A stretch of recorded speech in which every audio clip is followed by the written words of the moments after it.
What a great atmosphere. You know, I think you got to give Northeastern a lot of credit. You know, in the first half, they came out and they got us on our heels. You know, I thought early in the first half we settled for a lot of 10 and 15-foot jump shots instead of getting to the rim, and wasn't really happy the way we played in the first half because I didn't think we were aggressive enough. If you looked at it at halftime, they were 10 for 14 from the free throw line, which means that they were more aggressive than us, and I think we had taken 6 free throws, and we just lived by jump shots, and then it was a tale of 2 different halves. I felt like we got to the rim. I felt like our defense got involved in the game, and certainly we were able to turn them over and get some easy baskets, and I'm proud of these guys because they finished at the end. We stepped up and knocked down free throws when we had to have them. It was another kind of slow, weird kind of finish. I mean, what was the difference, you think, compared to last week at this time?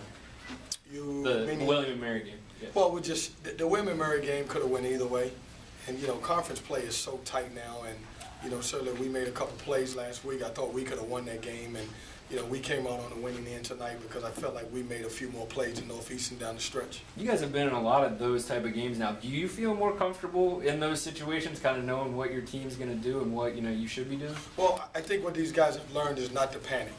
And, you know, certainly, you know, when you look at conference play, it's going to be tight games, and you got to figure out how to win those games. And we, right now, we don't panic. We feel good about it. You know, certain teams, when they get in tight games, because they may not have been in them, we've been in probably 5 or 6 this year that we came out on the winning end, so we don't panic. What did Chuck show you once he went in when Cedric picked up a 4th foul fairly early in the second half? Well, it started in practice.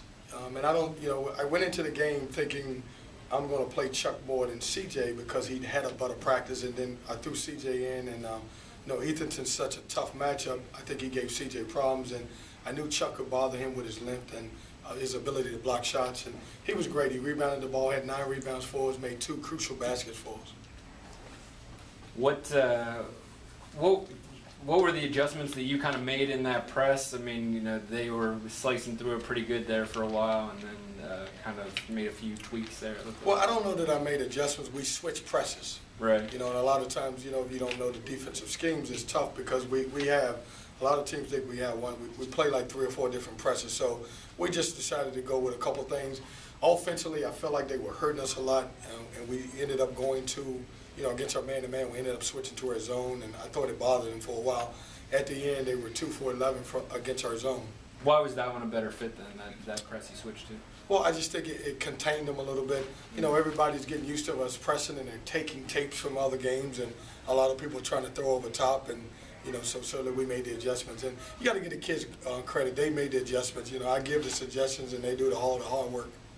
You had to run a lot of guys in and out tonight, more than you like to let them run a little bit, but there was a lot of in and out. How do you keep the guys in the right mood when they're having to come in and out, foul trouble, tired? You know, everybody looked like they got knocked up a little bit tonight too. Well, that's a great question. It's become a trust thing with me. Like, I really trust everybody on our team to play now.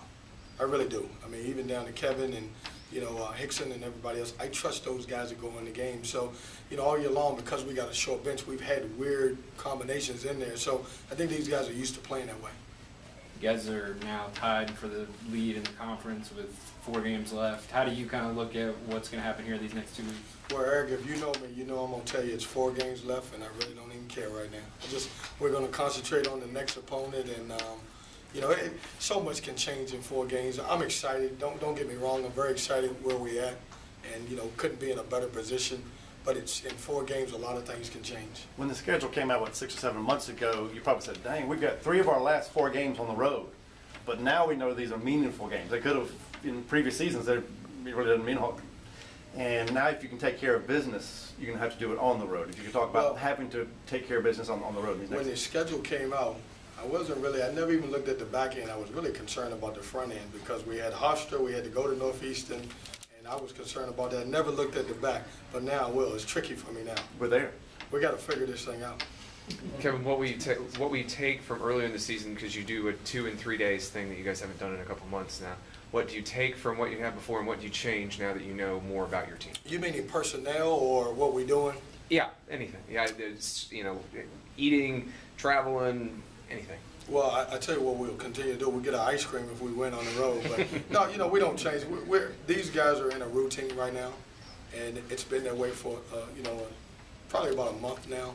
You know, we'll take off tomorrow, and then we'll, you know, go in the gym and work, get practice 2 days in a row, and then get ready to play.